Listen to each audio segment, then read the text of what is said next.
YouTubers keep a lot of secrets, but that's not really my style. So last week, I asked my audience for questions that creators are typically too afraid to answer. How much does this channel make? What are my politics? And how much time do I actually spend working?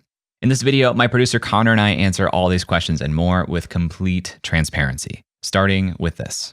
Alex Sakea asks, how much money are you currently making off the channel, all combined? AdSense, sponsors, affiliates, clients, etc. And how much are you hoping to make eventually? I can give a very exact answer to this because I have really good records. So let's just sum this up real quick. And you do in the lab, you go over this every month in a retro in your community. Yeah, so I'm literally looking at my KPI dashboard that I go through every month in my retros for the lab. And so on the YouTube side of things, we've had $22,099 in sponsor integrations for the year through October and $28,727 for AdSense for a total of $50,825 from integrations and AdSense. Directly from the channel. Directly from the channel. What's difficult to attribute is course sales or memberships in the community, and it's not zero.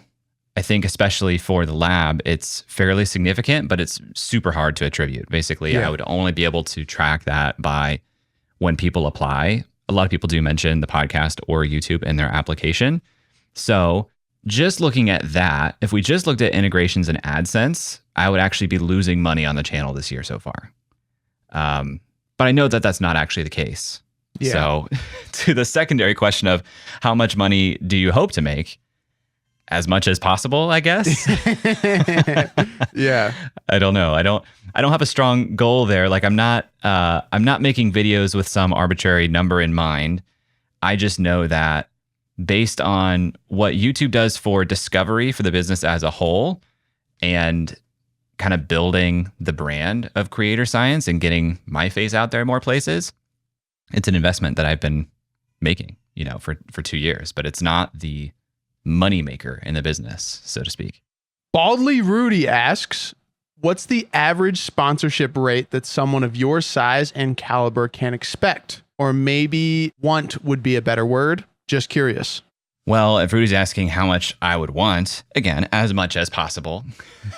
But at this point, our videos go for typically about $3,000 per video.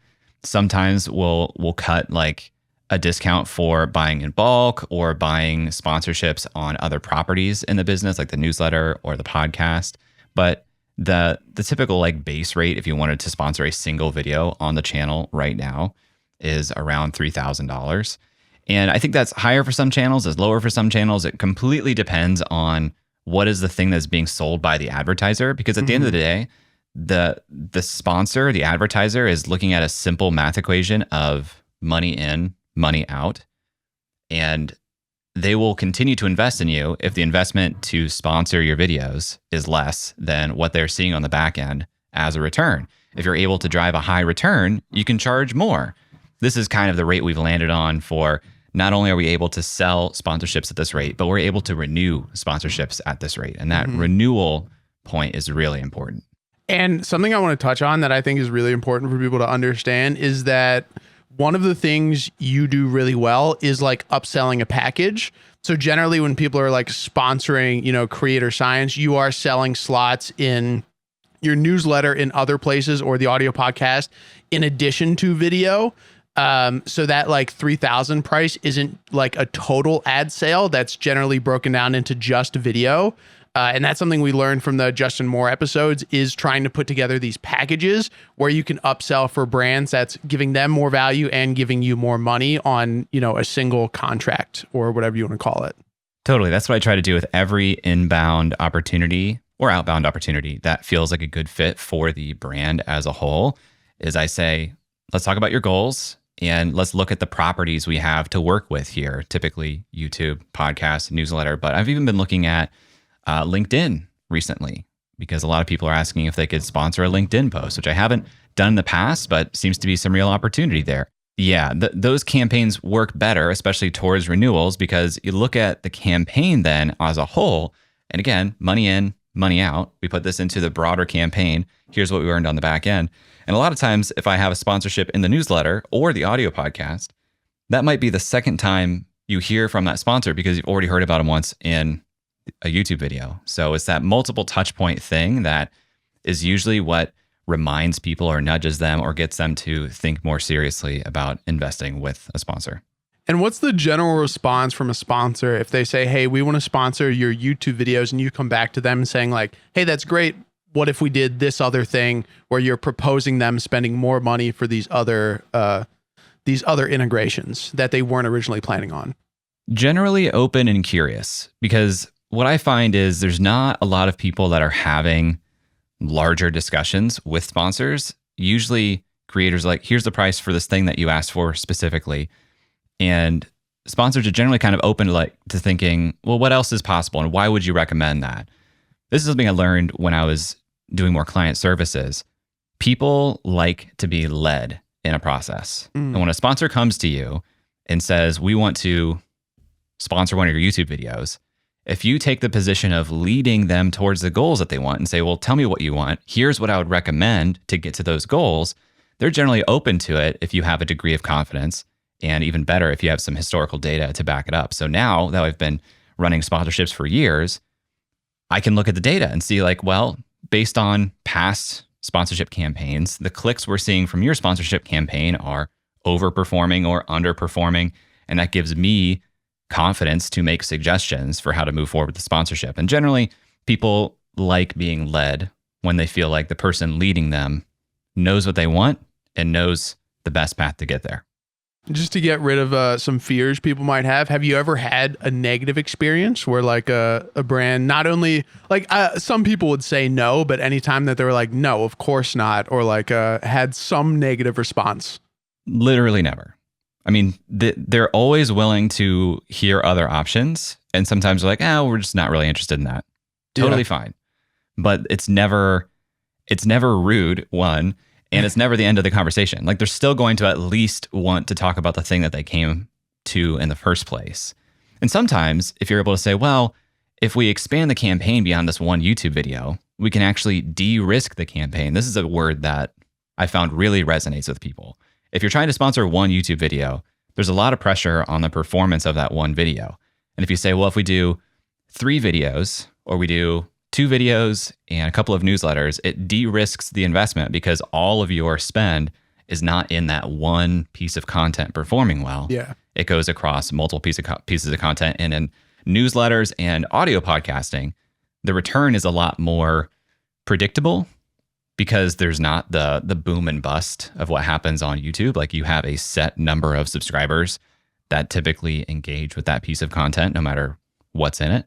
And so it really helps to make the investment feel safer. And I think that is a really good point with how we approach sponsorships too, is like not seeing it as a one-time transaction, but trying to have like consistent partners, which I think just builds a better relationship and like gets you in that mindset of upselling and whatever. Cause I'm not trying to, squeeze as much out of this one deal right now as possible, because I am anticipating more deals with that partner in the future. So you want to keep that relationship good. And the longer you have a positive relationship with a sponsor, the more freedom they'll give you to suggest how to run the campaign as a whole. Because there's a broad spectrum of sponsors who have very clear, specific, rigid talking points for the creative, and others that are like, we trust you, do your thing. We like to work with the sponsors that are like, we trust you, here's our goals, do your thing, because we know our audience best and we know content a little bit better than most sponsors do. But sometimes you have to earn that by showing them, one, hey, this campaign performed, or hey, the ad creative you wouldn't let me deviate from is underperforming. Can you now let me suggest some changes? And this kind of goes to a question from Tyler Reed, another one we had, which is, what would you say is the most overhyped revenue source for creators? And I think my answer for that would generally be AdSense. And to some degree, even brand deals, especially if you're operating a channel like us, where we're very like, I treat the YouTube and how I operate with it as very top funnel, that I'm like all kind of awareness focused. And something like we started doing to even try and deepen that is experimenting with putting links to your email signups and like pushing some of these other email captures or things like that. So we can like not necessarily like we won't be able to directly see the money that comes from that, but at least we'll get a better idea of who is moving down the company funnel or the audience funnel in Jay's universe to like build out some of these more robust revenue sources like courses, freebies, clients, coaching, things like that. I would agree with AdSense. The average of what we've earned in AdSense for the past 10 months is $2,873 per month. And that's with a channel that now has 111,000 subscribers, 5 million views. And a lot of that AdSense, candidly, is coming from our Jenny Hoyo's video, or has historically, Yeah. So a lot of people, they're like, I want to get monetized on YouTube. I want to hit the partner program. And that's literally a starting point where you now are eligible to make money. But that does not mean you're going to make money, because you have to drive a lot of views for AdSense to really pay off. And of course, you can bring in integrations like we have too, but the integration average is $2,200 per month, which is less than AdSense. So I look at non-direct means of revenue, meaning the transaction is not between you and your actual audience. I look at those forms of revenue as generally overhyped. So AdSense is one of them. I think sponsorship generally is one of them. Yeah. But I would also put affiliates in that. Yeah. Because most affiliate deals over time go to zero. Now, one of the most underhyped revenue streams is memberships, which you can start with the help of today's sponsor, Uscreen. Uscreen is the all-in-one membership platform built for video creators that helps turn your video content into a thriving business. With Uscreen, you can offer subscribers direct access to your very own membership community, digital wellness studio, or dedicated streaming platform that allows you to have a more consistent stream of revenue without having to worry about algorithms or quickly changing trends. It's just you and your audience. And you can create the exact experience that you want. A Uscreen membership includes an on-demand video library, live streaming capabilities, and your own community space, all in your own branded site, mobile, and TV apps. You get all of this alongside top-tier support from a team of experts who are here to help you plan a winning strategy to launch and grow your membership. And for those with an existing membership, Uscreen even provides hands-on migration support. Trusted by Yoga with Adrian, Amy Landino, Filmmakers Academy, and many others, Uscreen has helped creators earn more than $150 million each year, reaching over 9.7 million end users and still growing. Running a creator business is hard, but with the help of Uscreen's simple monetization tools, it's never been easier to start earning recurring revenue. If you're not sure how to build a membership, Uscreen is giving you free access to a workshop that I created with them, teaching you how to build a premium membership community. If you're interested, check out the link in the description. Thank you to Uscreen for sponsoring this video. Keiko Sono asks, timely question, what is your stance on political topics in your podcast and other content? I have never heard you or your guest go there, and it's a different niche, but is there an ongoing agreement not to talk about it or mention it on your posts? I was hoping not to get this question, because if I don't get the question, I don't have to answer it. And I never get the question. So I just kind of skate by, because I think the business is a non-political business. I'm a pretty non-political person, but that's not really a luxury that any of us can have. And I do look at people who are willing to use their platform to share their beliefs. I look at that admirably, but also realize it comes at a cost, and that's tough. And when you're scratching and clawing trying to grow a business, it feels like a luxury that you're afraid to do. So, on political topics, I don't think from the business lens. I think from the human lens. Yeah. My friend Nils wrote this article on Substack called "The Normalization of Being an Asshole," and it was he called it his apolitical lens on the election. And he made the point that I would basically echo, which is I could not vote for Donald Trump for a position of office because of the person that he is. Mm-hmm. I don't think it sets a good precedent for how other people in all walks of life, in all areas of life, should behave as people to build a productive, kind society. Mm-hmm. I don't love that the Democratic Party didn't have a primary where we could choose who we wanted to represent the Democratic Party. Mm-hmm. So, like a lot of Americans, I felt like I was in a rock and a hard place. My wife found this website called like isidewith.com, and you answer a bunch of questions, and it basically says, okay, of all candidates, here's the percentage agreement you have with each of them. Yeah. And I took that, and it was like I had 20 to 30% agreement with all of them and nothing higher than that. So it's like really hard for me to be like, vote Kamala or vote Trump. I mean, I would never say vote Trump because I just can't vote for a convicted felon for president of the United States. Yeah, we're so cooked. It's insane to me. And, the optimistic part of me is like, this guy is old and he's a narcissist. And as a second term president, he doesn't have any incentive to actually do any work. Maybe he'll just not do anything for 4 years. Which is like best case scenario. Best case scenario. But I worry that there's such toxic ideological stuff in the Republican Party as a whole that we're seeing in the cabinet that it could be really bad. And having a new daughter entering this world, I think that sucks. Yeah. I think in terms of like political stuff in content, there's like no ongoing agreement. I think mostly it just doesn't come up because that's like, why would it come up? You know what I mean? Like there have been times where people have been mentioned in interviews where I did kind of cut that section out because it's like, I don't think it really applied there. But like, let's say it came up in terms of like regulation or something like that applies to the creator economy or like creators. I think that's a very valid conversation to have. But beyond that, I don't think politics serves a role in the purpose of our content. But that's not to say like I am like a political person. If you went to my Twitter or like when I'm streaming on Twitch, like I would not hold back on my beliefs for fear of impacting content or whatever. But in terms of like the actual product we make, it just doesn't come up. And that's like the point of it. It's no one's avoiding it or anything like that. It just doesn't come up. And it would be a bummer. Like I don't judge people on their political stance.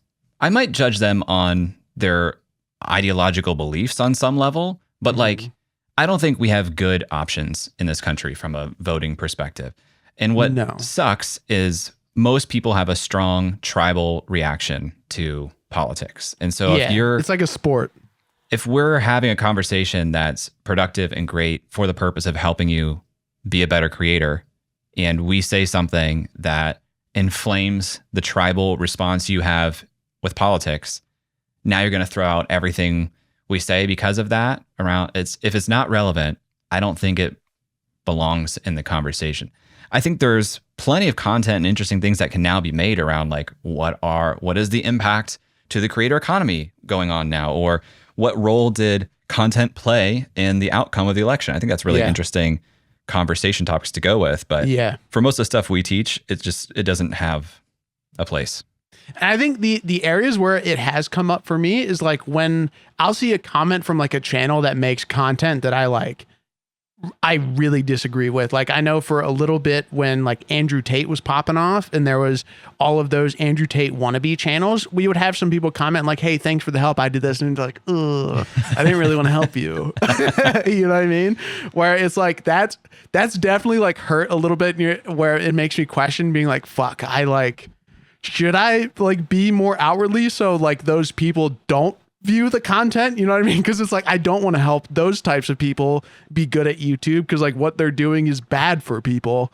But outside of that, like, it just doesn't come up. It's tough. It happened at one point. There was someone I had on the audio podcast who has very strong, outspoken political views. We didn't touch it at all in the conversation, but just having them as a guest on the podcast led to a bunch of like some of my only 1-star reviews of the podcast. And it's like, really? You're like just seeking out every guest appearance this person has just to shit on the show and give them a 1-star review. It was wild. And I think there's, I don't think compartmentalization is the right word, but you can learn things from like bad people. You know what I mean? Like there are some awful con men and scammers that like were really good at capturing attention in a way that doesn't have to be bad. And I think like you can learn from a lot of those rage bait channels or drama channels and things like that without, you know, endorsing them as a person. Now it doesn't mean like you have to like love the interview or love the person, but just because like you think this person sucks and is a bad person or like evil or whatever, doesn't necessarily mean everything they say about every topic is wrong or not worth listening to. But I get the conversation of like, well, then you're platforming them and then that gives them an opportunity to like extend those beliefs that are bad, which I understand. I think it's like, I just think there's a lot of nuance to this that's not a clear, this is why or why not, or something like that. Because it's like, I'm not trying to change anybody's mind. I have my beliefs, but I do not feel qualified to like argue positions or try and change anybody's mind. So I'm just going to like do my thing. I'll vote how I want to. And like, if I asked, I'll tell my beliefs, but I'm not out here trying to convert people. Tom Crate asks, what are you most afraid of? Now we can either go take this one, like, are we talking life or do we want to talk about like, as far as the channel or business goes? Probably the channel or business, right? Yeah. I'm not going to give you my greatest existential fear. My wife leaving me,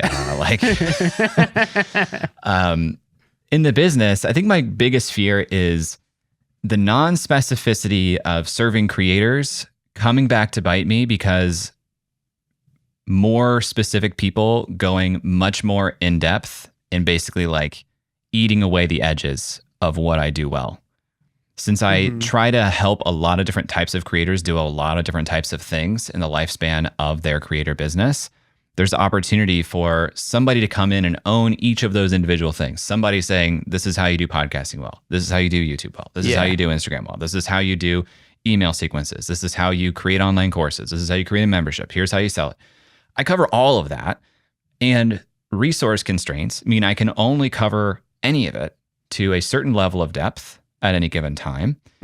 And as more people get into the creator world, there are going to be people who pick off little bits of that and do it extremely well. And you should learn that little bit from them.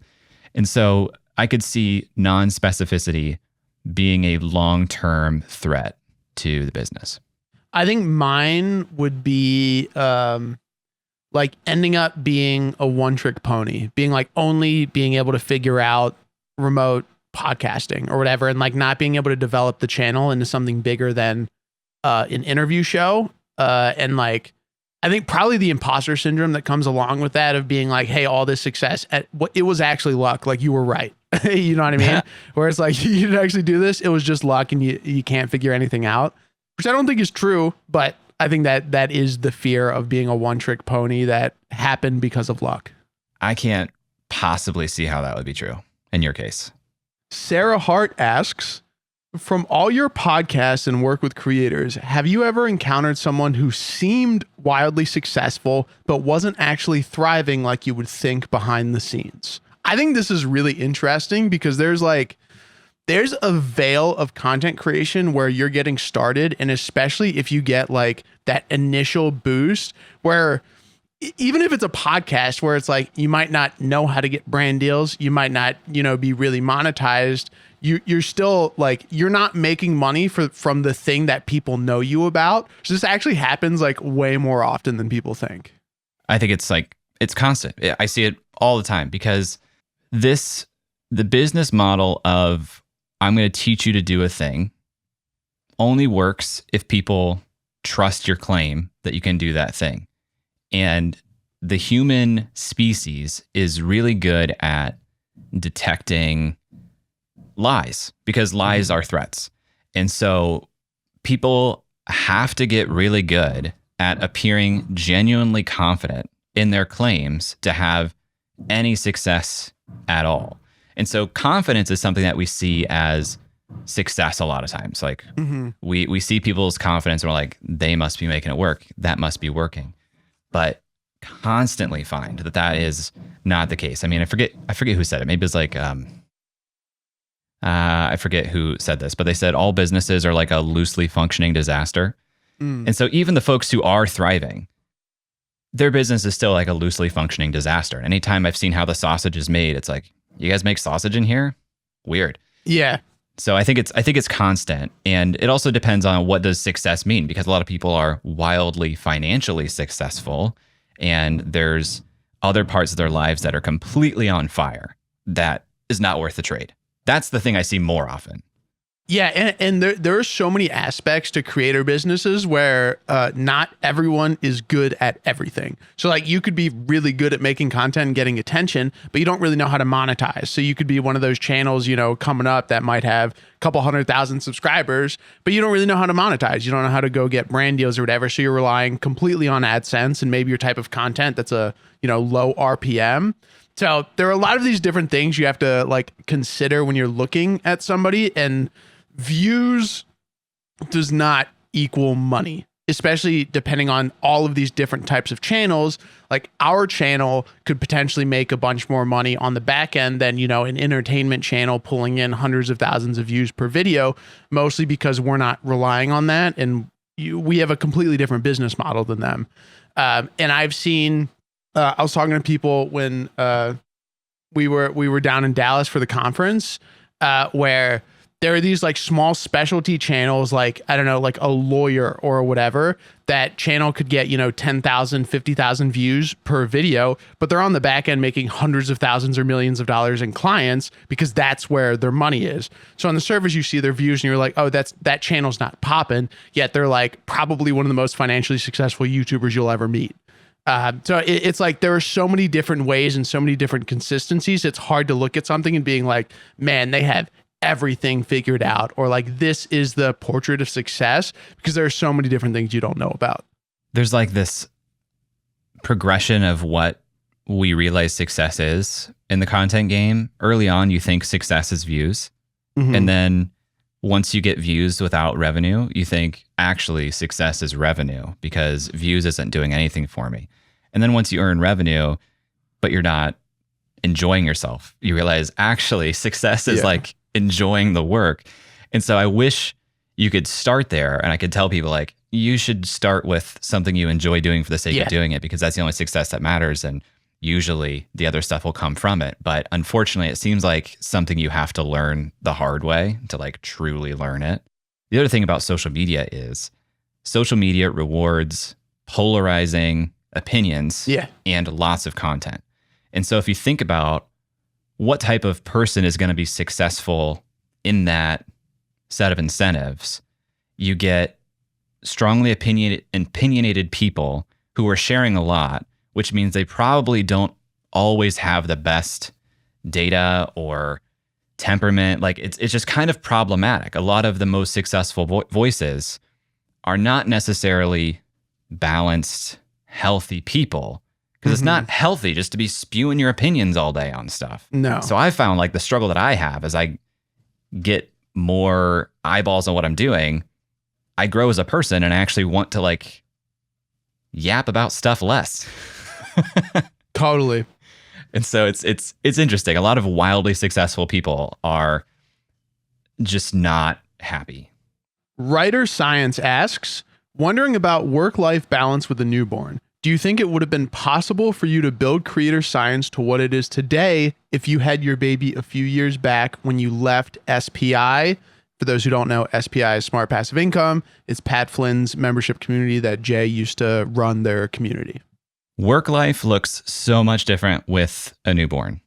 And that is also coming from a place of we wanted to raise the baby here at home during the day. We didn't want to do daycare. So my wife and I are both here at home with the baby.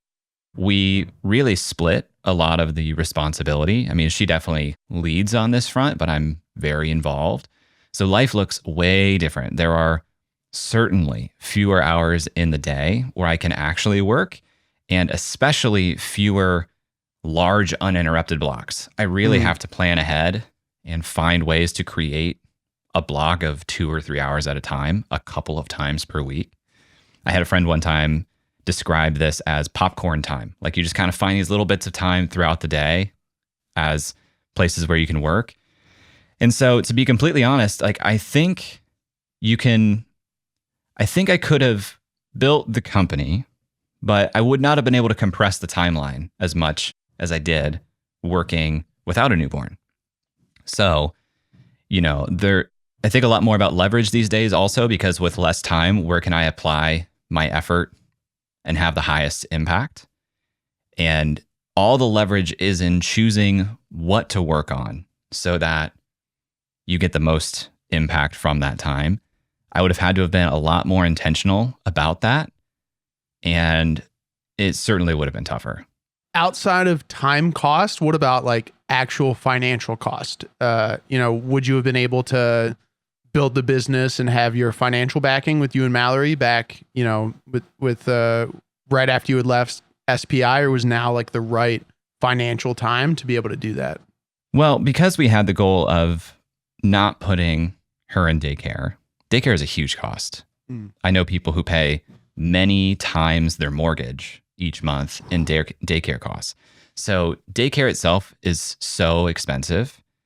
To do what we're doing now, in some ways it like saves some money cost, but has a much bigger impact on time cost. I don't think having our daughter has an impact on financial cost. I think it's all time cost at this point, but it is really hard. It's really hard to focus. What I have found having a newborn is you realize how unfocused you were before you had a child, because we're still getting relatively the same amount of stuff done with way less time.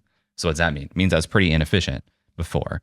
Yeah. And two, it really forces you to think more during the day. Like I think a lot of my wasted time, I would sit in front of a monitor and look at it and be like, I should do that task.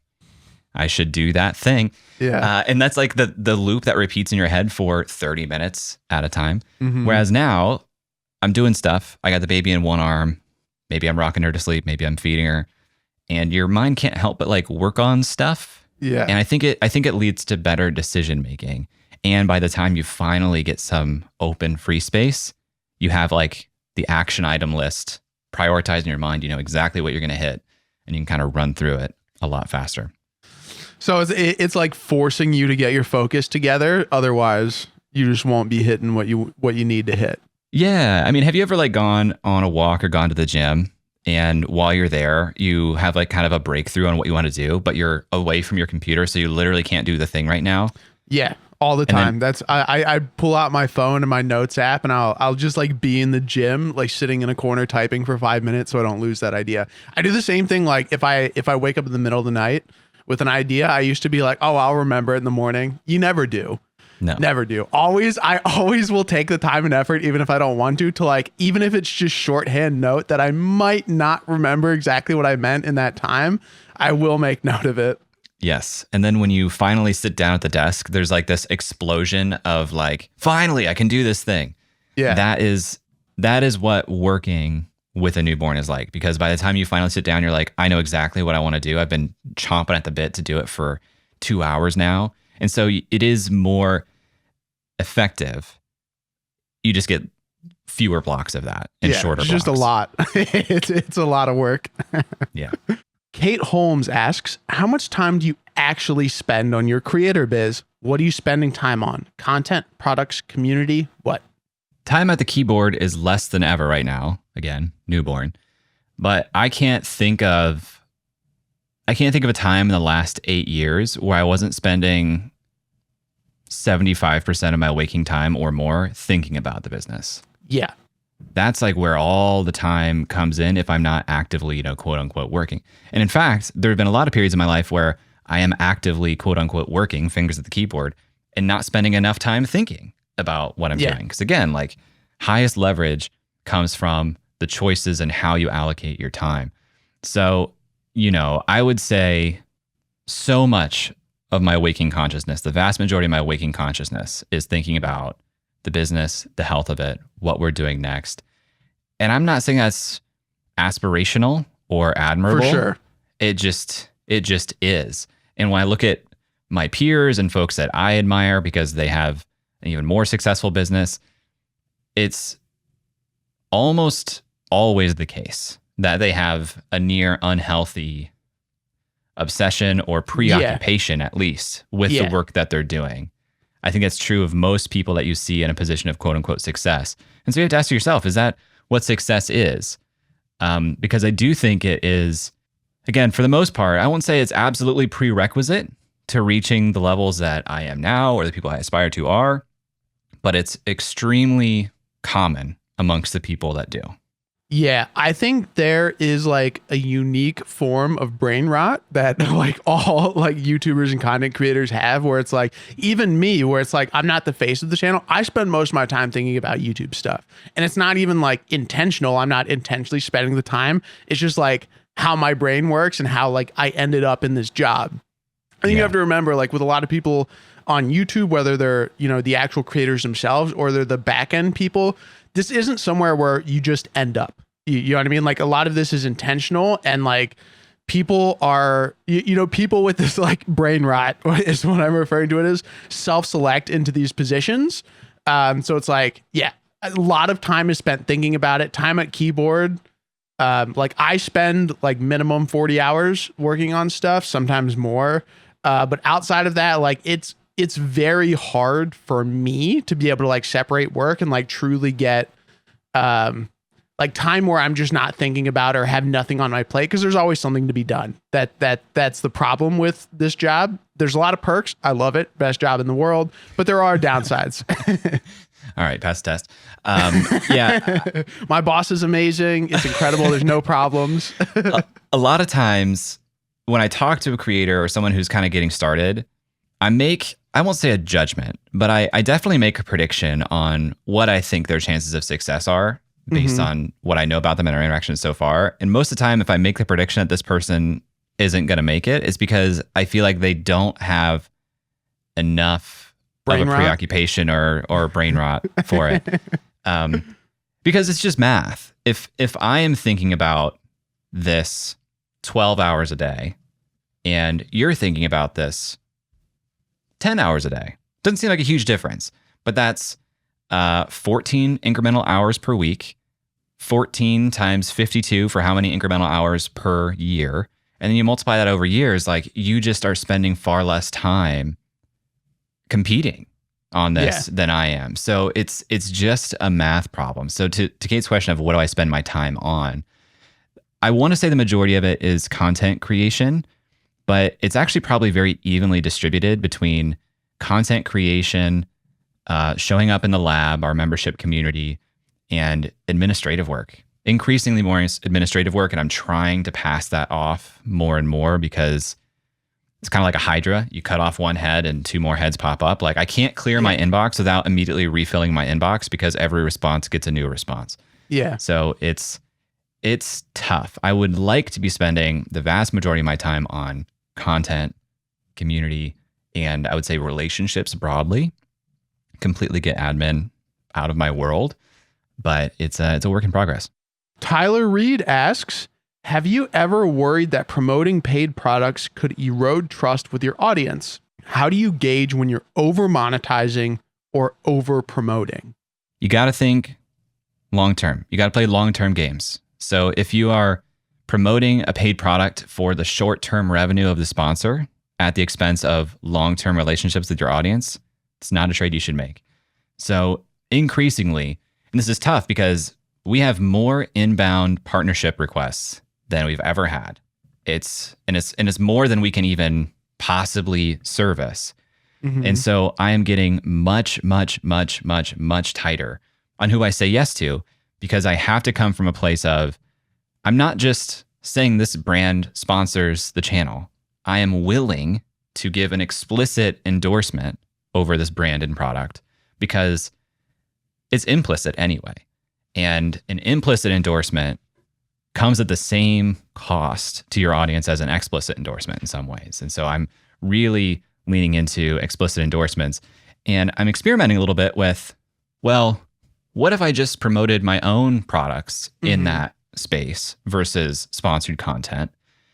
And those tests have been wildly successful, leading me to believe I should do fewer partnerships, get even tighter on that, and do more of my own personal products, because not only do I obviously know everything about those products, but I have full control over what happens after the point of purchase. So, you know, if you don't believe in the product, I wouldn't do it, because that will erode trust. Totally. And over monetizing To me, that means you're like, I don't think you can over monetize unless it's coming at a cost that's not worth paying. And the cost that's not worth paying is the trust. And you have to listen to your audience, their feedback on sponsors. I've had sponsors on the show before, and I've gotten notes from people in my audience who said, hey, I know you have high integrity, you have good intentions. Did you know this about this sponsor? And gave me new information that actually changed the way I felt about that sponsor, and I would not renew with that sponsor because of it.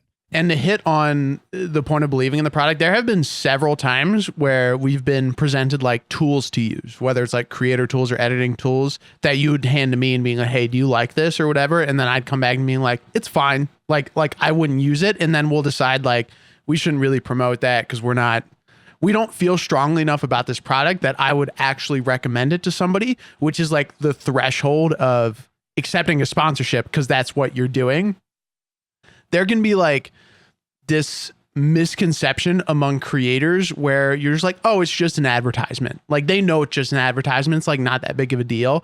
But I think going back to like the parasocial side of content creation is people do take your word for it. And like they trust you because that's like why they followed. So it's not just like, oh, this person paid me to promote this thing and people know, oh, he's just taking money. There is that implied like endorsement that yes, I actually believe in this thing. And that's really important. And as far as like over monetization goes, I think the biggest thing with like over monetizing whatever would just be like less effectiveness of just being like, oh, this, you know, he promoted 10 things this week rather than like trying to promote one or two that people would be more likely to click on. Cause then the more often you're promoting stuff, it's like the less, like what you always talk about, how there's less opportunity cost or whatever of like missing that thing or whatever, where it's just like, oh, he's just promoting another product. Like, I'm not even going to look at this. Yeah. I mean, another tenet that I have is I don't promote competitors, especially not simultaneously, but usually just in general. Yeah. Because that gets confusing for your audience. Like, well, I thought you were recommending this tool for this thing. And yeah, that's a great point. I would say to you if you actually asked me that. Yeah. It's tough because usually the stuff that you don't really want to promote makes the biggest offer. And you're like, well, maybe just this one time, but you really can't do that because you want to really stand behind something with your audience because that relationship, that trust is all that matters. And if the goal is renewals with your partners, which I think it should be, you want to give the most effective ad read or endorsement of that product as possible. And you can only do that if you really stand behind it.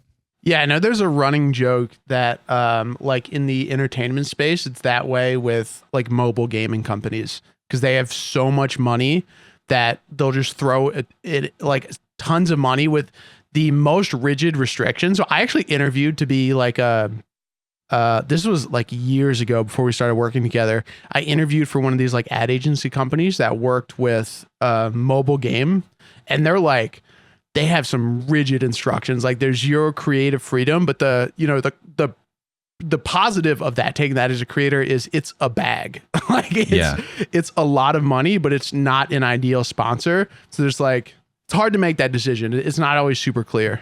We saw it with a lot of crypto stuff a couple years ago. We're seeing it now with like sports books. I would not touch sports books. No. I get a lot of requests for like financial services companies, and I'll work with like some accounting tools. But the rule is if I use it, I'll endorse it. But if I don't use it, I'm not touching a financial services company.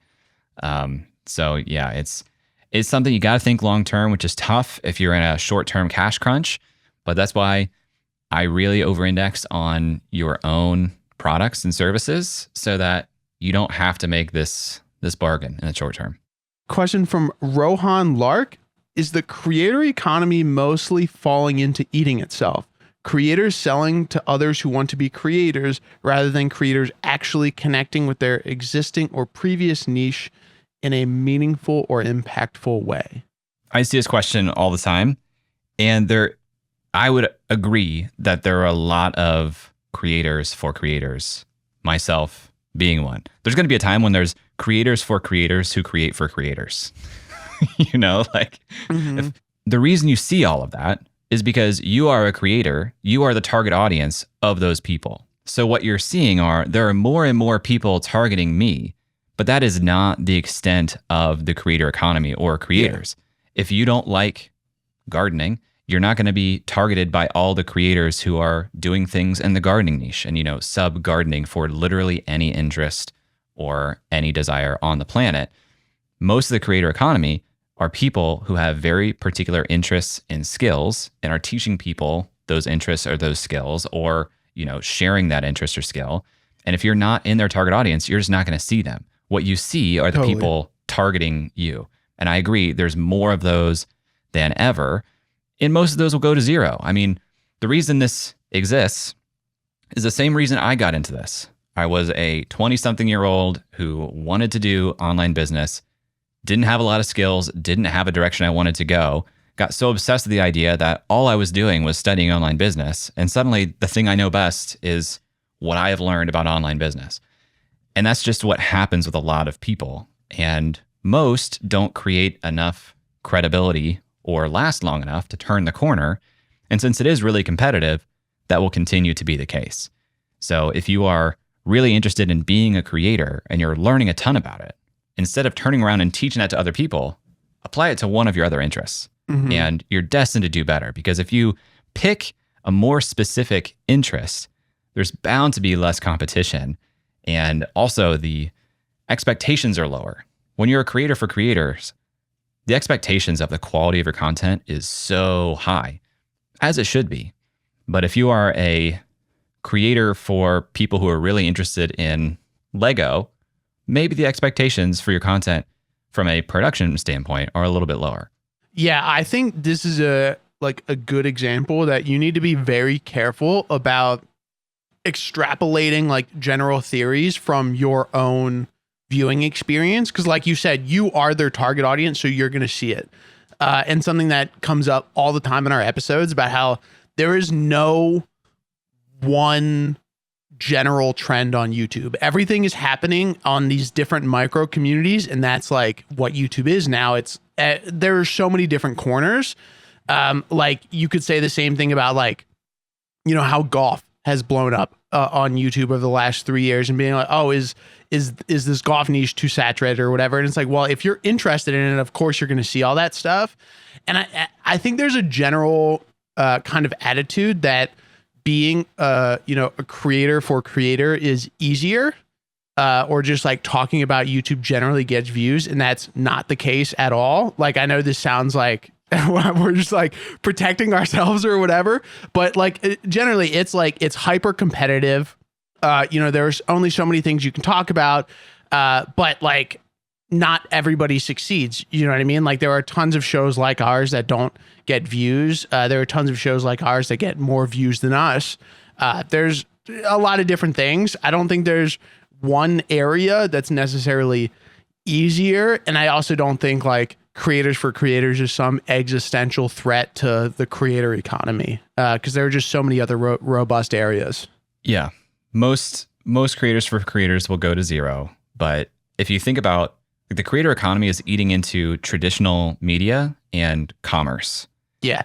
And anything that is for sale, that is a successful business selling something to somebody, that marks an interest that you could create content around and probably be successful. And the more like kind of obscure and non-obvious it is, probably the less competition there's going to be, and it might be easier for you to get a little bit of a foothold. Granted, the total addressable market might not be as big as other things, but the creator economy to me is eating traditional media and commerce, and that is huge in terms of potential. Yeah, I think the only way you could, or like the only area where you could say like, I think it really needs improvement is with like employment stuff, like making sure people are getting paid fairly, making sure there's good labor practices, and things like that. I think as the creator economy gets bigger, that could be an issue on like how it's, harming itself. But outside of that, like, I don't think content's the problem. I think it being so new and growing so fast could lead to some problems, but it's definitely not eating itself. Andy Wang asks, what's one of your episodes that you love and feel deserved more views? All of them, first of all. All of them. A couple that stand out to me. I think I'm going to re-air soon a conversation I had with Dan Pink, who's like a New York Times bestselling author several times over. Really gave a great interview on the audio podcast about writing a best-selling book. I think our interview with Justin Moore on the channel around sponsorships is critically underviewed. Yeah. And it didn't do terrible. It's not our worst video on the channel in terms of views by any means, but I feel like that video has huge potential. It's so good. We did an interview with Nusair Yassin on the channel, who I had never spoken to before. And he was so honest about the downsides of his life as a creator. I couldn't believe it. I'm like, this is great content. Mm-hmm. That's one of our lowest viewed videos on the channel. So this happens a lot. Packaging is often what's at stake here, but it is what it is. I think mine would be probably the Jamie Rossthorne episode, where he takes through a lot of like yoink and twist is basically what it's called, where it's like evaluating other people's formats and adapting to your channel, about how he did that with his old channel, the Zach and Jay Show, which is now just Zach Alsop after he left. And it's really good. It's like he breaks down exactly what they did to hit what it was like 900K subscribers in like a year or a year and a half or whatever. And I think it was the episode before our Patty one, which is like where the channel kind of blew up. And the packaging isn't great. I think that's something we should revisit eventually. But that video is so good that like nobody watched. And then Justin's episode is like, with brand deals, it's just like, I feel like we can't harp on it enough about like how good that is. And people just like, I think sometimes it's one of those things where it's like people don't necessarily recognize what they need to hear unless it's like right in their face, or unless they experience that problem right away. And brand deals and that Justin episode is like right along that line. Whereas even if you don't think you need it right now, that episode will like provide so many insights to help you in different ways, and just how you're approaching thinking about your own content. Also, our most recent episode with Chef PK, which such a unique conversation around creating physical products, creating merch or physical products, whatever you want to call it, for your audience that nobody talks about. He's doing extremely uniquely and just died right out of the gate. Because regular channel viewers, you watching this right now, didn't watch the video. And I'm telling you, you should have. You'll like it. Yeah, that video paired with Sarah Renee Clark and how she developed Color Cube. The Sarah Renee Clark video is a bit older, so there's a bit more background information and stuff that in episodes now that we would cut. But it's like there's so much packed in there, and it's those weird corners of products that are just so unique in how their channel operates that I think you just don't know that that's a story that is good to hear until after you hear it, which I understand. Those are the ones I get most excited about. The ones that are super specific. Our Angus Parker interview about like building a team for YouTube.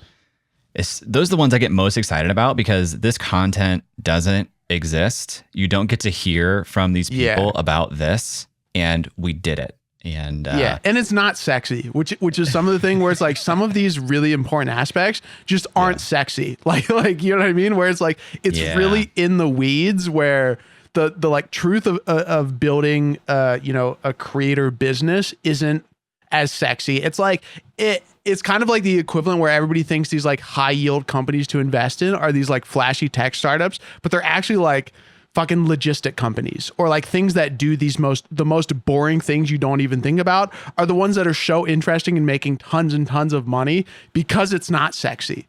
Because it's just like, it's needed. It's this gritty part that you can't avoid, that I think a lot of the people that are stuck in, if you're a person that's stuck in that phase of like, I want to think so romantically about like content creation or my business, you don't even think about this stuff until you're like really in it, and you're like, man, I didn't even know I had to deal with this stuff. I'm glad this episode is here, because it like walks me through exactly what I need to do in a no hype kind of way. Like even those episodes, like the Angus Parker episode, we don't hype up like at all. It's very much like, here's how you want to hire a team. Like there's nothing flashy about it. There's nothing sexy about it. It's like, this is what you have to look for if you want to build a successful team. And it's literally the questions that I wanted and needed to ask in my position right now. And that's increasingly what I'm doing on the show. A lot of people are like, how did you learn YouTube? And I was like, I have a whole channel. Yeah. I have a whole channel to show you how I learned YouTube. It's all recorded.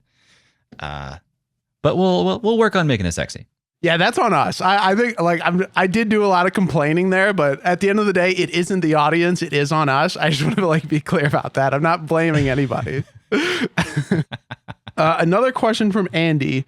Do successful creators share only a portion of their knowledge to maintain a competitive edge? Sometimes. And it depends. I mean, again, most creators are not creating for creators. So they have no incentive or reason to share a lot of their knowledge and at least about creating. But their whole business is built on sharing everything they know about being good at this skill. I think the creator for creators often share or hide some of their knowledge. I try really hard not to do that. The times it comes into play, what I protect is brand decisions. So like sometimes people will write me and they'll say, hey, I really love your the design of your email template. Can you just send me that? And it's like, no. I'm sorry, but no. That's a key branding asset, and I'm not going to share that with you. As far as like actual tactics go, I really try to pass all of that on. A lot of times it hits folks in the lab first because as part of the value of being there is like, this is at the edge. This is low fidelity, high signal. Let me tell you what we're doing there. Like a few weeks ago, I was experimenting. Well, actually, we had a member who shared, hey, I'm doing polls on LinkedIn and adding a text-only link in the body of the poll. And I tried that, drove a ton of subscribers. I created a video about it. Then I did the same thing, but instead of driving people to my newsletter, I drove them to the workshop we did, Podcast Like a YouTuber. Got a ton of reach on LinkedIn for the poll, drove a ton of clicks, drove a ton of sales for us. And so like that, I shared that with the lab immediately, kind of sat on it in terms of going to the audience as a whole. But that's super rare for me. But I think it does happen broadly quite a bit. Yeah. I think areas where it might happen are in niches where most of the differences between channels is like purely packaging. So I know like a couple people that run faceless channels. And when it's not personality based and like you don't have that edge, a lot of it is like packaging and like very rigid structure that I know some of those people that run those don't share it publicly. Like they'll talk about it, behind closed doors or whatever, but mostly because it's like their edge is what they know in those areas. And if they didn't have that edge, then the viability or like the success of their channel long-term could be impacted, which kind of makes sense. And then the other thing I would say is like, I know for us or me personally, it's not holding back information. It's generally like, when do I say it? And it's like, if I'm in the middle of testing something, or if I'm not like sure on an outcome or whatever, I personally kind of hold those back because I'm not like comfortable sharing in progress, like work in progress stuff. Like where you are, where you'll be like, hey, this is my approach. This is what I'm doing. I'm much more like, until I have some concrete kind of thoughts around this, because I'm still unsure of it myself. That happens sometimes. Sometimes I my gut reaction is to not share something because of this artist identity that I kind of mentioned. Like sometimes I'll make something and put it out like, look at this thing I made. And the response I get is, how did you do this specific part of it? And not, hey, thanks for making this thing. And that kind of bums me out. It's like, can you just enjoy the thing? And then, I'll like talk about how I did this. But sometimes I'm just not ready yet. Either because it's super fresh and I wanted to like share the thing itself, or again, it's like a design or brand thing that feels unique and more like artistic than commercial. But I genuinely try to fight the like hoarding instinct as much as I can, because anytime I go like super specific, tactical, hey, here's how I'm doing this thing, performs super well. Because ultimately, building an audience is building trust from an individual that you can do something useful for them. And if you don't prove that you can do something useful, share something useful that benefits them and isn't just like talking about how good you did this thing, they're not going to care and you're not going to build an audience. Caitlin Burgoyne asks, what do you think is the biggest lie about building an audience that people want to believe is true? I think a lot of people teach that you basically need to become a reply guy to get your name out there and get people to find you and build your own audience. I think there's some truth to it, but I think the real advice is more nuanced. And sometimes this advice of you should reply to other people's posts serves the dual purpose of you should reply to my post, the person who sold you this program, teaching you how to build your audience. And it does more for that person than it does the actual person learning, doing the replying. And, it makes some intuitive sense because the thought is, well, this person is creating content and the people viewing it are also my target audience. So if I show up there in their line of sight, then I should get some eyeballs from those people too. And I think it's a tough room, It's like, it's true, those people are there, but it's like going to a concert and there's an opening band and you're like, I see there's an opening band here, but I really just want this opening band to go away. Some people will be like, yeah, that was good. But is it the most efficient path to building a real audience? Are people really giving you a real shot in that context? I don't know. To me, what really helps people break through is getting a hand up from someone who's a little bit further ahead, who explicitly like goes out on a limb and says, you guys should be paying attention to this person over here. Yeah. That's a hard thing to do. But if you take the same amount of effort that you're putting in to comment on 30 LinkedIn posts every day and say, I'm going to dedicate that time to trying to build a handful of relationships with people who are ahead of me, I think that might actually end up paying off more in the long term.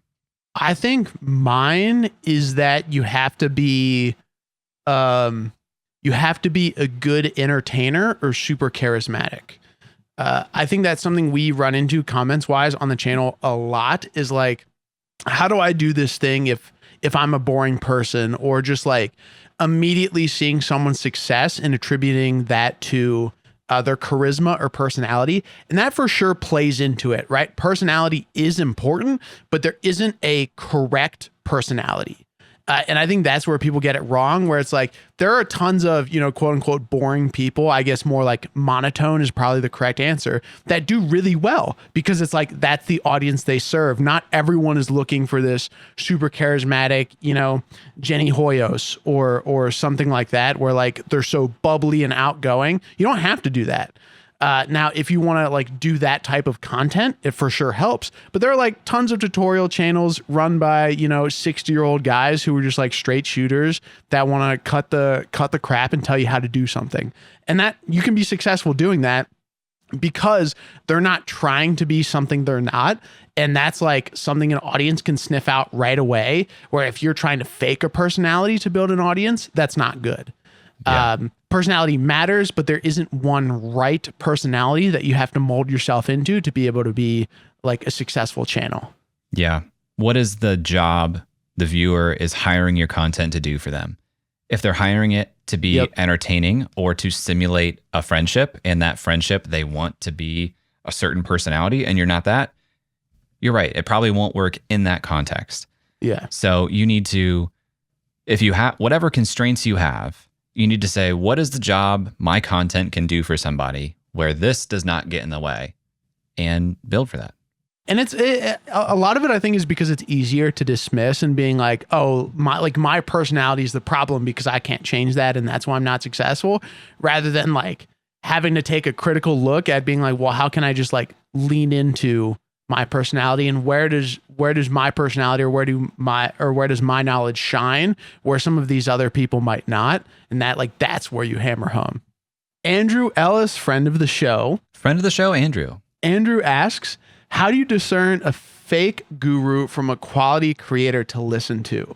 I look for alignment in what they recommend and what they do. Yep. If what they recommend and what they do are not aligned, that's a red flag for me.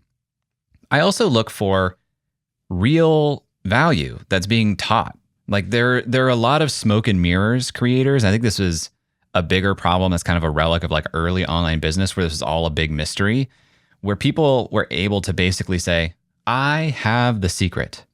And these people say I have the secret. And if you pay for access to that secret, you can have the secret too. But if that person has not actually taught you something before that point or gotten you some sort of outcome, I wouldn't trust that they have the secret. I would 100% screen for who is getting me an outcome without having to pay them first. Because if they haven't, their courses or their programs or their products are probably going to be more of the same, or they'll like breadcrumb you and say, here's a little bit of it. But if you want the full secret, you're going to have to upgrade to this next thing, actually. I think I've always had a huge problem with people who are trying to sell the information and not like the packaging of it. So for example, like with our workshop podcast, like a YouTuber, like there's nothing in there that's a secret. Like I don't have proprietary information. Everything we talked about, you can like discern yourself from watching our episodes. And like some of it is directly from our episodes. What I have a problem with is like where people will come and say like, hey, I have this special piece of information no one else has, and you need to spend money to get this. Otherwise, you won't be successful. I think that's generally where you run into scams and predatory behavior. When for us, if you bought, the podcast like a YouTuber workshop, you're getting a personal perspective and like a packaging of that information that's delivered to you in a way that's best or convenient for you to learn. It's not necessarily the information. And I think that's a very important distinction is like, we're never going to sell you on, we have this special piece of information. It's always going to be like, if you want to learn about our personal experience and exactly what we did that you can learn elsewhere, but this is packaged nicely for you, then you spend the money and then to get it. We're not trying to like scam people. We're not trying to play into the fears of not being successful because you didn't pay for this thing. I think that's very scummy. Yeah. Someone said information wants to be free. Over a long enough time horizon, all information is or will be available for free. And I think we're in the is place right now. So what you pay for is, like you said, the most compact version of this, compact and legible version of this, because you pay for speed. It's like curation almost. Yeah. Speed, implementation, that's what you're paying for. But information wants to be free. So information products, don't think there's going to be a ton of new stuff there that you couldn't find for free, but the time you spend trying to pull it together yourself and trying to put it in the right order, if somebody says, here is the essential stuff you need to know in the correct order, that's what you're paying for. And I also think it's evaluating their past experiences and being like, did they actually do the things well that they're trying to tell you that they did well? Yeah. And did they have testimonials, and are those testimonials from people like me? A lot of times you can tell a lot about somebody by who their audience is and how much you resonate with that audience. I know a lot of creators who build really large businesses on the back of naive, independently wealthy, late career people who are like, I want the secret. And if you look at that, you're like, that's not me. And it ends up being super basic information that someone who's a little bit more internet literate already knows. But, there's a large population of people with means that you can build a large business on those people. But is that the audience that you want? Daniel Markovitz asks, what's the biggest lie or misconception you think creators tell their audiences to appear more successful? I think the most common thing I see here is finding bits of data that are true and then using them in a way that leaves an open loop for interpretation. So it's not necessarily a lie, but it's intentionally misleading. So there's like some guilt by omission. A good example of this would be, I made $50,000 last month, and in the background they're running a Facebook ads funnel, and they paid $45,000 in ads fees. So it's like, okay, you found an ads funnel that returns marginally more return on the spend. And so you're using revenue figures as social proof, but it costs a lot of money to get there. That's the most common thing I see is engineering social proof that looks impressive, but you're leaving out intentionally some data that really speaks to, well, this isn't as impressive or admirable, aspirational as you would be led to believe. Yeah, my answer is also like people omitting things and not being completely honest. Back to the what makes someone successful. A lot of people want to act like they're this big financially successful YouTube channel when they might just be getting views or whatever. And then something I've seen a lot in the YouTube, the Twitter YouTube strategists. I won't even call them real YouTube strategists, where they'll post, screenshots of YouTube dashboard with insane numbers, whether it's revenue, reviews or whatever. And they won't show the title or the thumbnail. And it's those are clearly fake, or somebody else's where, that's more on the malicious side, but it goes to what you're saying, where it's that's not the whole story. If you're just taking those numbers at face value, you probably shouldn't do that. So it's kind of be wary of the omission or what they're telling you if they're not being completely honest, open and honest about their business, both the good and the bad. I think that's where you run into some issues. Daniel has another question. What's a trend or tactic in the podcasting world that you think is destined to implode? I was trying to think of something kind of spicy here, but all I can really think of is I think most general interview shows are just headed to zero, because you're either interviewing somebody that's being interviewed so often that it's not that interesting and it's hard to package, or you're interviewing people who aren't known, which is even harder to attract an audience to that interview, or you need unique access to huge celebrities or big names that only a small number of people can actually access, and you're fighting with Armchair Expert and Smartless and Diary of CEO. So I think most interview shows are just destined to have a hard time. That format seems to get fairly saturated, and I think it's especially hard if you're not doing it in person now, because we just expect that aesthetic, and the people with access, with resources, are investing there more and more, and the platforms kind of favor it. I don't think explicitly, but implicitly, the platforms favor it as well. My answer is kind of two-pronged. It's one, I think agencies, a lot of podcasting agencies, will kind of die out, especially related to short form agencies. I think there's a huge pop, especially with a lot of AI tools. And I have, in most cases, I just haven't seen that shorts and clips really help a channel.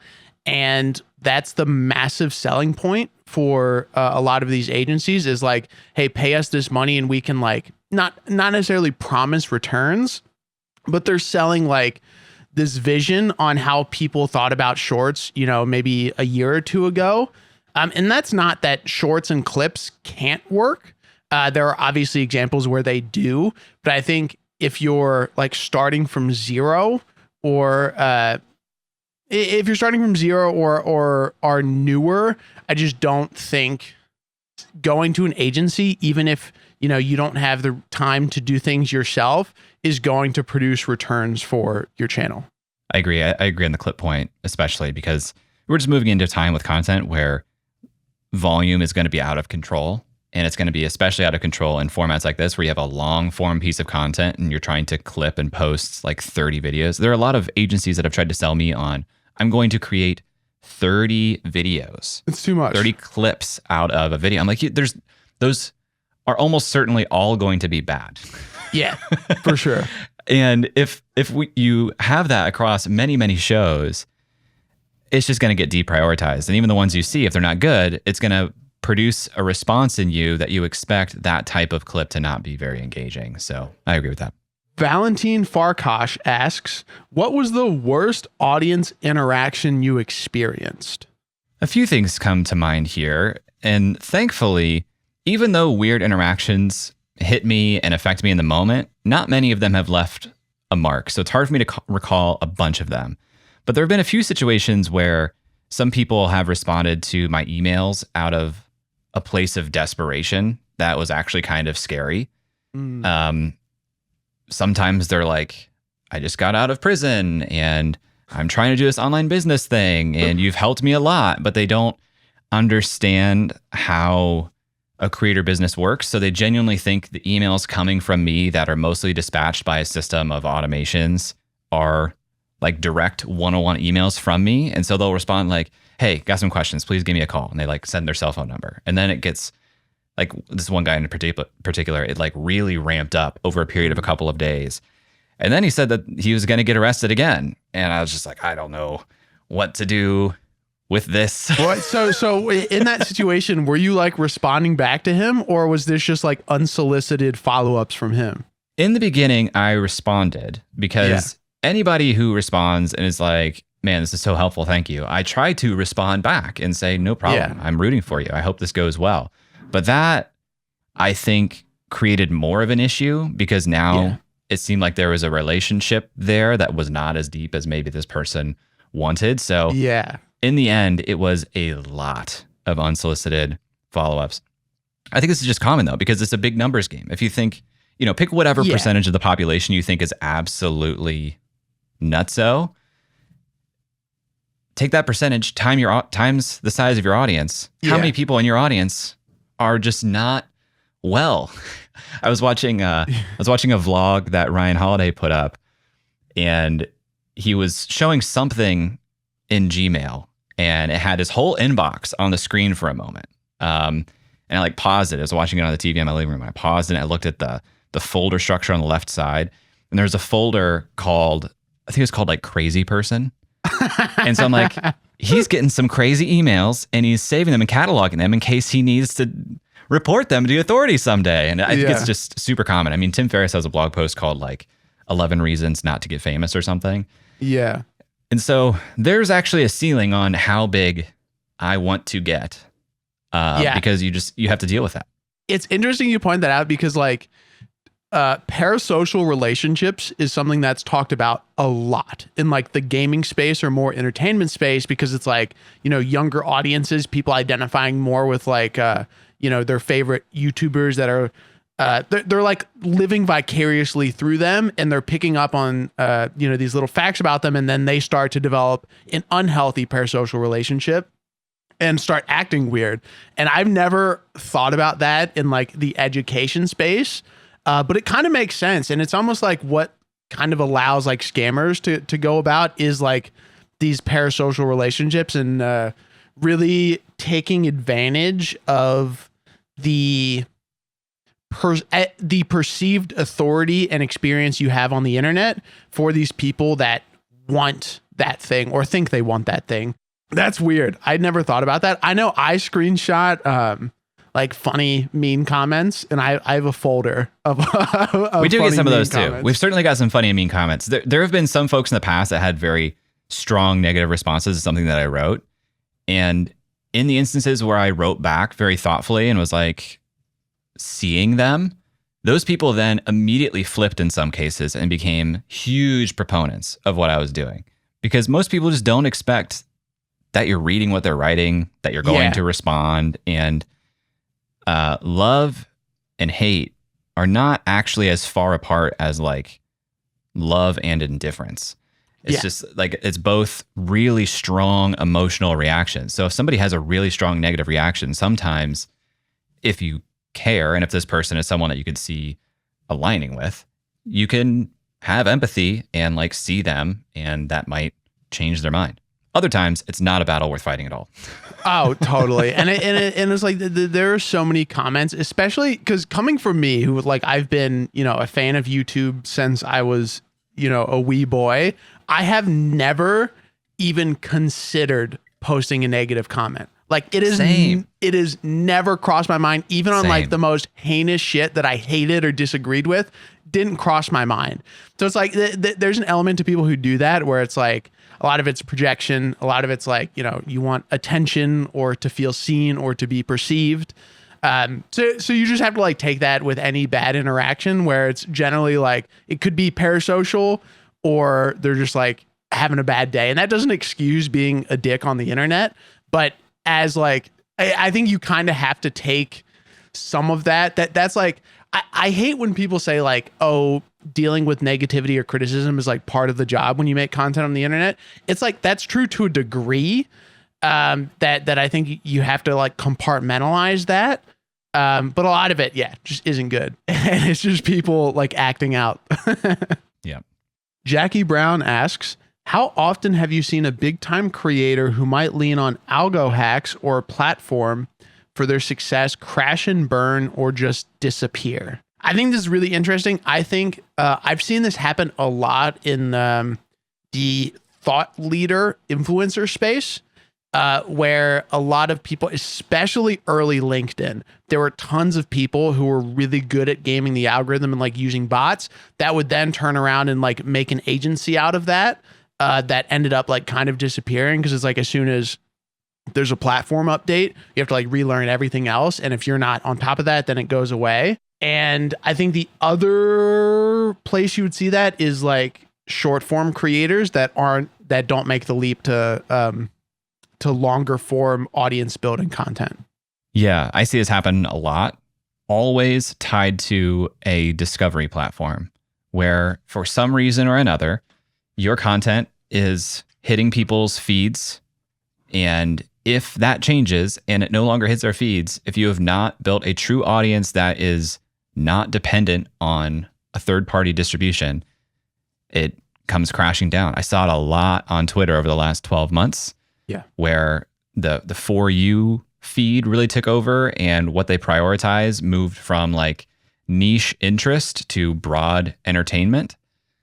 A lot of folks that I saw constantly on Twitter and who had built entire businesses off the back of their Twitter audience, I haven't seen them. So it's super common, and a reason why I really am a proponent of building your relationship platforms, building your own distribution with email, podcasting, private communities, maybe SMS if you want to get into that, because these rules can change. And if you can't reach your audience, they're not really your audience. They are traffic on a third-party platform that was being served your content, and you are kind of renting that space. Daniel Brennanman asks, what's the actual runway you need as a creator to be successful? For the sake of this example, let's say a creator who has little to no pre-existing audience or network, and success is defined as 8K a month in revenue. There's a guy named Dan Andrews, runs a great podcast called Tropical MBA. I've been listening to it since 2015, I'll say. And he has this principle he calls the 1,000 day rule. He says, in general, what he's seen, and he's reinforced this over like a decade now, it takes about 1,000 days to replace your day job income with a business of your own. And I think that's a pretty good measure. There are certain things you can compress. If in Daniel's example here, success is defined as $8,000 per month in revenue. Even if you don't have an audience, if you have any network at all, you could probably sell some sort of service or productized service and get to $8,000 per month in a short period of time, much shorter than 3 years. Again, especially if you have some relationships. If you don't have any relationships, it really depends on what type of skill sets you can offer and how you can package that to be unique, because it's always going to be easier to sell your time in the beginning, have like a lower leverage offering. If you're trying to get to $8,000 per month in courses or digital products, it's going to take a lot longer. I think probably longer than 3 years. I mean, my path started in April 2017. It wasn't until, I'll say 2020 at least, but maybe 2021 until I was doing 8K a month in non-service based revenue. So that's 4 years. So I think the 1,000 day rule generally fits. And if you look at this and you say, I'm not willing to do this for 3 years before seeing that kind of return, I get it. And I wouldn't I wouldn't start. It puts you in a difficult financial position because it's also 1,000 days assuming that you're more or less going full steam at this. It's not like you just start a clock and say, all right, 3 years from now, it'll happen. It's like 3 years of very intense concerted effort. Ryan Furrer asks, has the time, energy, and effort you've put into the business negatively impacted any personal relationships? If so, how did you traverse that? How are they now? 1,000%. I think there was a time for sure where my wife had kind of a negative relationship with the business because of the space it held in my life and took away from her. And that was really hard because it's not that I love the business more than her or love working throughout the day. It's gotten to a point now where what provides for the family is the thing. Mm-hmm. And I got to take care of it. But, I also understand that, I think about the story of the fisherman and the businessman all the time. And the brief version of this is like, there's a fisherman, he goes out in the morning, catches enough fish for the day, in a couple of hours, decides to go home. Businessman comes up and says, whoa, what are you doing? If you fish 8 hours a day, you'll catch more fish and then you can sell those fish. And the fisherman says, why would I do that? Businessman says, well, catch more fish, sell more fish, you build a business, you sell the business, then you don't have to work as much. You can go home at the middle of the day and spend time with your family. And the fisherman's like, that's what I'm doing here now. Butcher the story, but you get the point. Yeah. I think about that all the time. Am I trying to build a thing that provides a certain lifestyle that I could have now by spending less time on the thing? That keeps me awake at night sometimes. But we've gotten to a better place because now, she is a part of the business. She understands more of how it works. She also sees that, okay, this is providing a lot for our family. That's just one example. I think I've also probably, I won't say lost friendships as if there was a fight, but when you don't have a lot of space in your life for friendships that used to exist and you don't proactively try to work on them because, here's another hour I can put into this thing over here. Yeah. That can, have an effect over time. So, there is this effect where this is true for me, and I know it's true for a lot of my friends. The larger the audience has gotten, the smaller my inner circle has become. For sure. And that's kind of a bummer. I don't think any of that's irreparable. And, I'm trying now when I go on walks with the baby, instead of listening to a podcast, I'll call someone in my network that I haven't talked to in a while.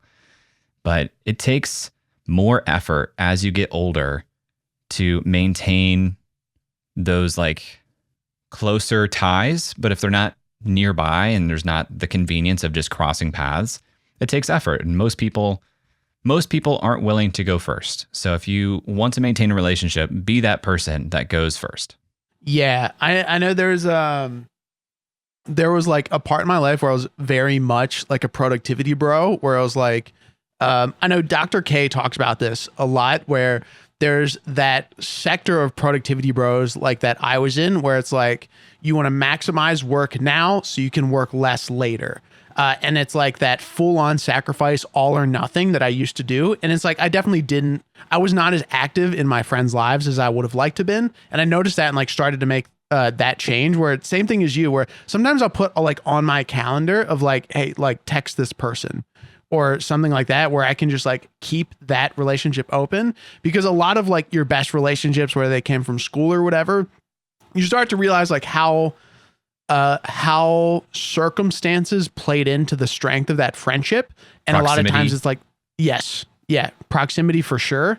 Whether it's work or school or whatever. And when that's away, you still have these feelings for that person and want to share that friendship, but you don't have all of these circumstances that are supporting it. So it's you have to make the effort to put that support there that, at least in my life, nobody really talked about. And I was able to fix that. And I have very healthy relationships. Nothing was permanently ruined.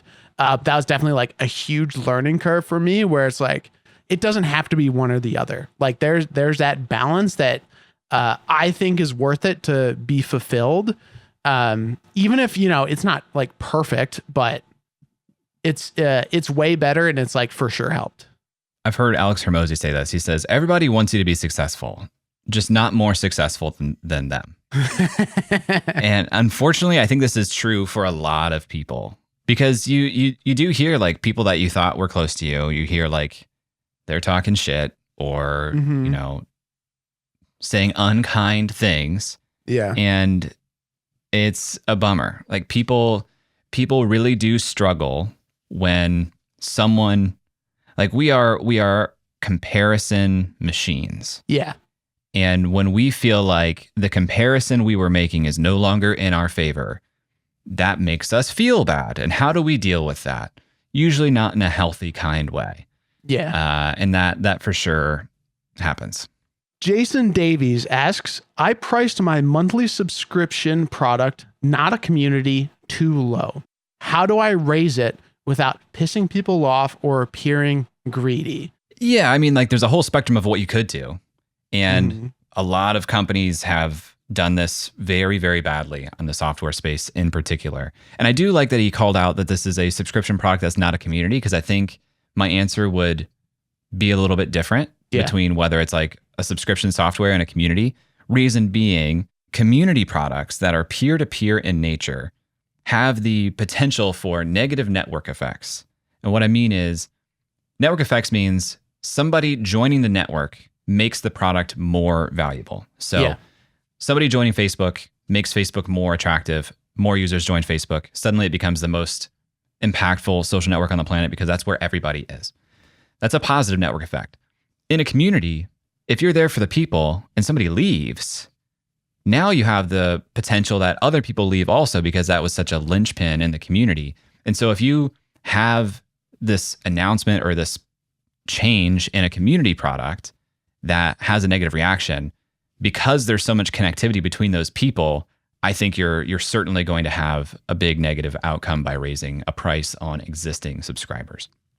I think it's more possible to raise prices on a subscription product that is not peer-to-peer, but you have to be super delicate about it. And personally, I would avoid it for current customers. So does that mean like you grandfather existing customers into the previous price? Yes, that's what I would typically do unless you have such high market saturation for your target market that there's fewer non-customers available to even join at the new price than you would like. But if you still have a large addressable market that's not using the product, I would grandfather the early customers or legacy price the early customers into their current price. Otherwise, I'm with you. I don't like changing the pricing structure on something that you're already getting at a certain price. If I did want to raise the price on current subscribers, I would basically add something of value to the product and then say, this pricing tier is this, but we just introduced this new change, which is an add-on at this price, or a new pricing tier, or maybe even have a limit and say this pricing tier is going away eventually because we're moving to this, which has more value. So you basically remove the apples to apples comparison of I'm getting an apple for $4 and now I have to get the same apple for $5. And the other great thing about legacy pricing is it has a good effect on retention, because if I know that I'm locked in at a price that I can't get anymore, I'm more likely to continue with that product if I think I'm going to want to use it because of, I don't know if you want to call it like FOMO or loss aversion or something. So having a higher price for new customers has a good effect on retention. Have you ever run into a situation or had a bad response from someone about price, or even let's say like a current, whether it's a community subscriber or somebody who had purchased your stuff that like did not respond well and you had to deal with something regarding price? I've never raised the price on an existing customer. Okay. But I have had prices raised on me for software, and I hated it. Because if you don't, especially if the change is something I don't have any influence over, humans don't like feeling like we don't have a choice. Yeah. So if you're raising the price on me and I'm automatically opted into it and I don't have sufficient time to evaluate alternatives, you're going to get a really negative reaction. The best changes I see are like, hey, we haven't raised prices in 5 years. We've added all of this stuff. Price changes taking effect on this date, many months in the future. that's like the best way to go about doing it, I think, is to show what has changed, talk about how prices have not raised in a very long time, and then give people a long lead time to react. When you do it really short term, it gives people a really negative taste in their mouth. And it's kind of like the feeling of you're dating somebody and they want to break up with you and you talk them out of breaking up with you. You're like still dating, but it's just not good, you know, and probably never will be. That's what it's like when you raise the price on somebody without much warning.